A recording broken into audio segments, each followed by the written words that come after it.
Hi et bienvenue dans cette nouvelle vidéo. Aujourd'hui je vais vous présenter mon matériel à dessin, enfin mon essentiel, donc ça va pas être l'intégralité de ce que je possède, mais le but n'est pas là, et du coup ça va être tout ce que j'emporte en général dans ma trousse pour dessiner à droite à gauche. Donc voilà, j'espère que cette vidéo vous sera utile, et je vous laisse avec la suite. Bon visionnage!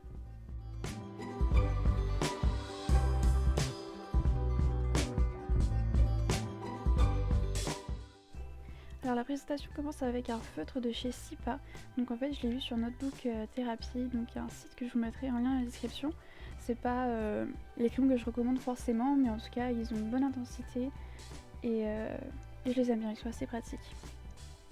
Ensuite ça va être le Pentel, donc un stylo plume disons, avec des cartouches d'encre de Chine dedans. Alors moi j'achète pas les cartouches parce que je retrouve tout simplement pas, et je le remplis manuellement, goutte à goutte avec mon gros pot d'encre de Chine. Ça marche tout autant, voilà, après ça dépend peut-être de la marque. Peut-être que ça va sécher si c'est une mauvaise marque, bon. Moi c'est comme ça que je fais. Ensuite il y a les Unipin que j'utilise qui sont pas très chers. Il y en a de plusieurs couleurs que j'ai eu dans un espèce de petit kit, c'est dans une petite trousse. Donc ceux que j'aime bien c'est les brushes, même si ils s'usent assez rapidement, hein. J'ai du mal à les faire durer, mais ils sont cool et waterproof, donc c'est pratique.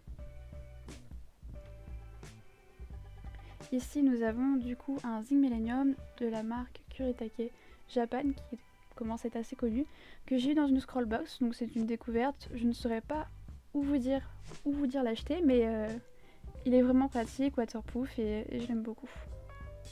Ici nous avons des Jelly Roll et un Pentel Hybrid Milky, donc c'est des stylos que j'utilise pas forcément essentiellement, mais disons que c'est des petites touches que j'aime bien rajouter de temps en temps, comme des reflets dans les yeux, etc. Alors ils marchent pas énormément si vous voulez faire des traits avec, mais on peut voir sur la gauche du dessin que si c'est en touche de petites points, ça marche très bien. Je les préfère aux Posca qui sont assez, comment dire, imprévisibles. L'acrylique ne tombe pas toujours comme il faut, donc bon. Ici on a les crayons papier que j'utilise moins maintenant, mais sinon j'utilise essentiellement les Faber-Castell ou un Stalanders que j'ai voulu essayer, mais esthétiquement je préfère les Faber-Castell qui sont plus jolis. Sinon il n'y a pas tant de différence. Donc là je vais entamer sur une illustration d'une fille avec un espèce de dragon oiseau. Voilà, je ne savais pas trop ce que j'avais en tête, pour vous montrer à peu près le processus de création avec tout le matériel que j'utilise. Donc au fur et à mesure je vous présente. Par exemple là ça va être un Lyra de chez Rebrand que j'utilise assez régulièrement pour faire comme je fais là, une espèce d'ancrage pour accentuer les traits. Je trouve ça moins comment dire, agressif que de l'ancrage à l'encre noire, et ça donne un style, ça va, plutôt doux, donc j'aime bien.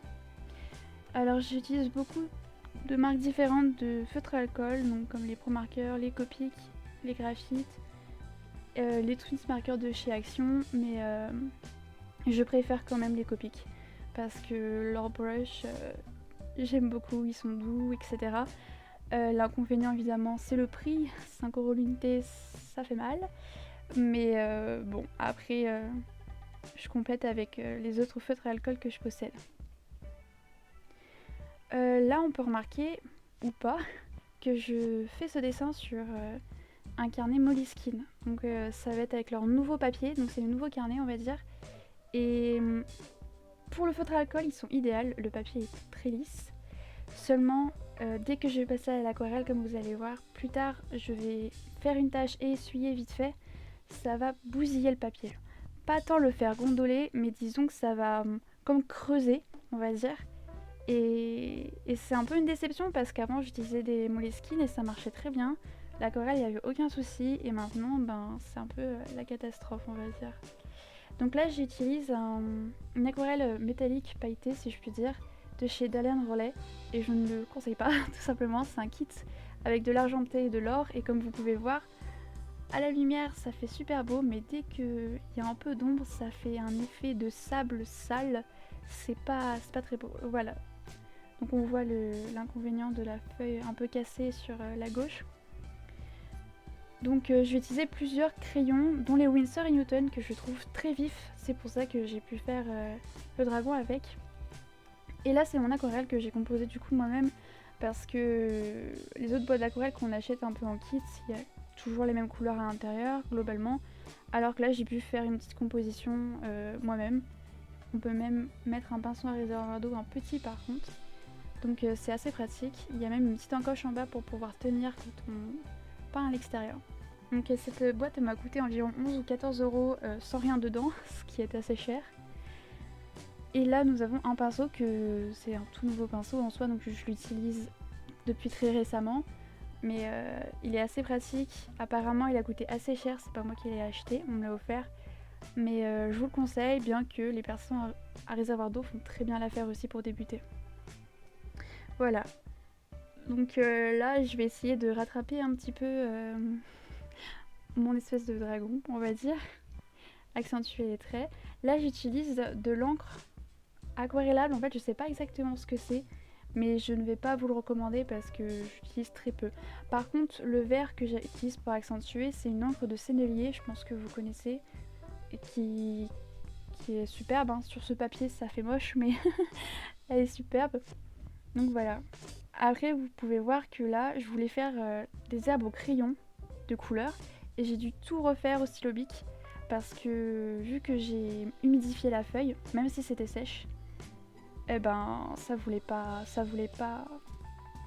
disons, accepter les petits pigments du crayon.